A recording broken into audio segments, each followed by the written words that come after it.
नमस्कार बंधुरा चले एसेছি রান্নাঘরে পূর্ণিমা ভিলেজ লাইভি কিচেনের তরফ থেকে ছোটদের ভালোবাসা বড়দের প্রণাম। আজকে রান্না করব আলু দিয়ে মাছের ঝাল আর মাছের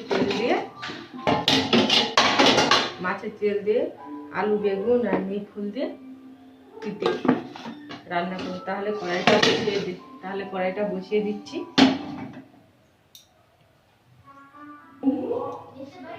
কড়াইটা তেতে গেছে, এবার মাছগুলো ভেজে নেব।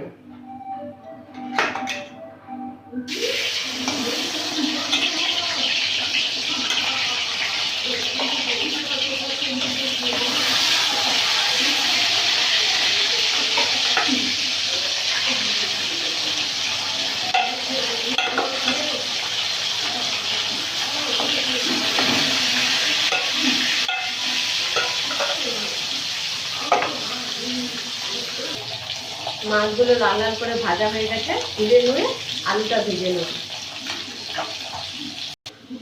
ঝোলের আলুটা লাল লাল করে ভাজা হয়ে গেছে, তুলে নিয়ে তিতার আলুটা ভেজে নেব। তিতার আলুটা ভাজা হয়ে গেছে, তুলে নিয়েছি। এবারে মাছের ঝোলটা করব। তেল দিয়ে দেব,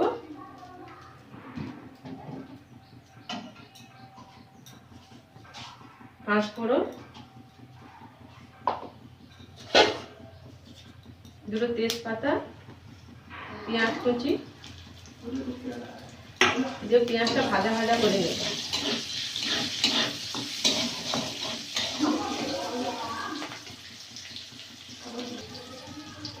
পেঁয়াজটা ভাজা ভাজা হয়ে গেছে, দিয়ে দেবো আদা,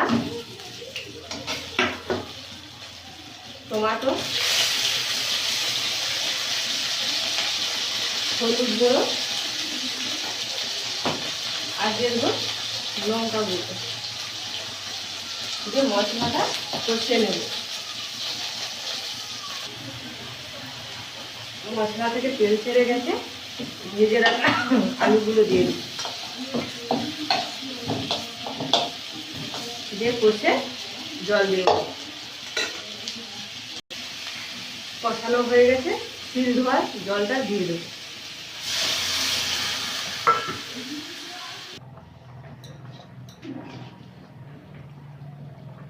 ঝোলের আলুটা সিদ্ধ হয়ে গেছে, এবারে মাছগুলো দিয়ে দেবো। জিরে বাটাটা দিয়ে দেবো, দিয়ে ঢাকা দিয়ে দেবো। মাছের ঝোলটা হয়ে গেছে, নামিয়ে নেব। কড়াইটা গরম হয়ে গেছে, মাছের তেলটা দিয়ে দেবো।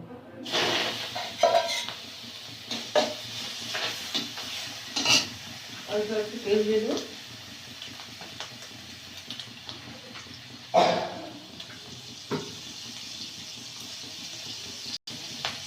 মাছের তেলটা ভাজা হয়ে গেছে, ফোড়নে দিয়ে দেবো কালো জিরে, পেঁয়াজ, আদা, তেজপাতা একসঙ্গে সব দিয়ে দেবো, দিয়ে ভালো করে ভেজে দেব। হলুদ লঙ্কা দিয়ে দিয়েছি, নিম ফুলটা দিয়ে দিব আর দিয়ে দেবো জিরে গুঁড়ো, দিয়ে একসঙ্গে মশলাটা কষিয়ে নেব। কষানো হয়ে গেছে, ভেজে রাখা বেগুন আলুটা দিয়ে কষিয়ে জল দিয়ে দেবো।